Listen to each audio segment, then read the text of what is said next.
Saki G is ready with our hot topic. Let's go in, Mama. Yebo, asingeneni ku hot topic yethu namhlanje lalelani. Hi KVG, hi 326 Express. I am a man aged 32 years old and need your help with my hot topic. I am married with 2 kids. My wife is 27 years old. Let me begin by saying I am not proud to share that I cheated on my wife with a 22-year-old who is in university. This relationship went on for 7 months under my wife's nose. So in June, nakamperekedza kumba and parked a few meters from her house. So when I drove to her gate to drop her off, takabva tadhumana na baba vake with his 2 brothers. Vakauya pamota vakanditi pinda mugate. I feared for my life. Ndakarowa mambama and they asked me if I had been intimate nemwana wavo. Ndakamboramba and they kept asking me this time vakandibata kola, and I decided to tell the truth. Yes, I had been intimate nemwana wavo. They left me ndakagara pasi as they deliberated and came back saying, "Wakutotora mukadzi wako." It was a nightmare. Everything was happening so fast. All I could do was ask for forgiveness. Ndaienda naye kupi kumba kuine mukadzi, so I suggested ndinoripa hangu for mhosva yangu. They demanded I come near 1,500. Mari iyi inotoyera kuibata KVG, but semurume ndakaita plan ndikakwereta and paid mari iyi. I went with my sawira nemuzukuru wangu. I never saw my girlfriend after that. So end of July, my wife akangotanga kupopota, accusing me of having another wife in secret. She told me she heard kuti ndakanorora another woman, and she was threatening to leave. I don't know who betrayed me and misinformed my wife. Pakati pemuzukuru na sawira, but it's water under the bridge. You see, I understood her pain because ndakangomutora tikagara tese ndisina chandakabvisa kunze kwetsvakirai kuno $80. Kutanga kwa August, akaenda kwa amai vake nevana and never came back. Ndakabatwa na sekuru vake vachikumbira dare neni nanatete. I have been trying to avoid kugara pasi navo because ndinotarisana sei nemai in-laws, knowing very well that I paid 1,500 for a girlfriend.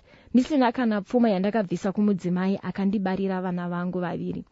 I'm struggling kubhadhara chikwereti. Now my wife's family vakuyawo nedzavo nyaya. What can I do to get my family back? Ndoenda kudare ndiri maoko here because mari handitorina. Asi mhuri yangu ndiri kuida. Please help. Your hot topic yetu yanamhlanje. Manglu. Thank you so much, Manglu, for our hot topic to shut down the week, powered by our friends from Hamilton Insurance. Ndimi dare redu asati yafambira rake dare chairo rakatomumirira. Ngatione kuti anobatsirika sei murumo. Mainzwa hot topic munotifonera pa 0772162651 660-897 Star FM. Hello. Jose Maswera. Taswera maswera boss. Bamini vedawo iromba. Yes. Vanoda kutsurwa bamini veda. Chii chakadaro chokuti munhu ari kutostrugula nemhuri yaanayo oenda kunoita zvemagirlfriends pakudiwa mari otanga unokuretana nemari achinobhadhara kugirlfriend mukadzi anogara naye anomuitira zvese including nevana asina kubhadhara. Vanoda kurohwa pamunina. Vakambopiwa mazenya sekunzwa kwataita. Aiwa azvinonyatsosvika chaipo chaipo. Ngavabatswe varohwe. Ngavaende kwemukadzi wavo kudare futi kanonorohwa naanatsano wekwemukadzi wavo futi. Makatsamwa. Aiwa vanojairira vatsana. Yeah. Tingakurudzira here mhirishonga. Panenge pakutoda ivo kana vatodana dare kuratidza kuti vatoona kuti violence handiyo nzira yekusolva situation. Vari kuti uya tigare pasi, uya hatina pangana. Ngatigare pasi titaure tione kuti zvinofambiswa sei. And ndo zvatiri kuda kuti mutibatsirewo nazvo. And zvinongoratidzawo kuti hapana chakawanzika pasi pezvo. Hapana. And aifunga kuti zvicharova sawira achanyarara kana kuti muzukuru vachangoita zvavaita vononatsa kumhuri yegirlfriend musikana uyo anga ari kufambidzana naye asi zvazongobuda and zvachimbidza futi zvabuda. because between period pazvakaitika nepatiri Yes. zvakaitika musuno tikatomutarisa mufesi togona kutona akatodhinda mambama. But vana vaviri wakabvisa $80 Yetsvakirai kuno. uko wakabvisa 1.5. Baba itei kachu Yeah. munokwereta kwamakakwere but haana kubvisa nekuda, akabvisa nekumbunyikidzwa, atoudzwa nzwi akutotora. Do you know it was 1.5 iyi haisi yekubvisa kaya kutoti ndauya nayo.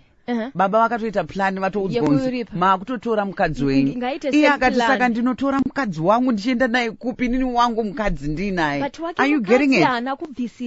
But that's what I'm saying, Saki.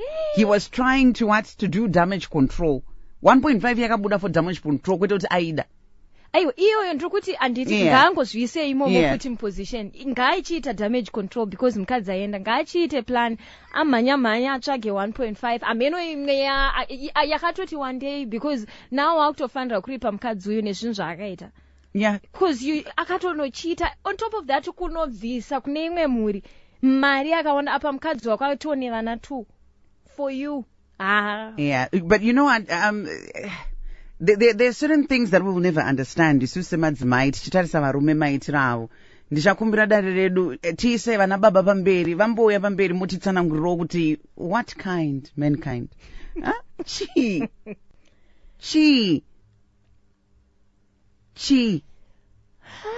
ndinonzwa kuperera. Maswera sei? Maswera sei. Ndinotenda baba wangu, endererai mberi. Thank you so much, boss. Right, rachinzwa hot topic. First of all, vamnina vatingi language yavanonzwisisa ishamu. Avika vakarohwa vakanorora. Alright. Language one ishamu.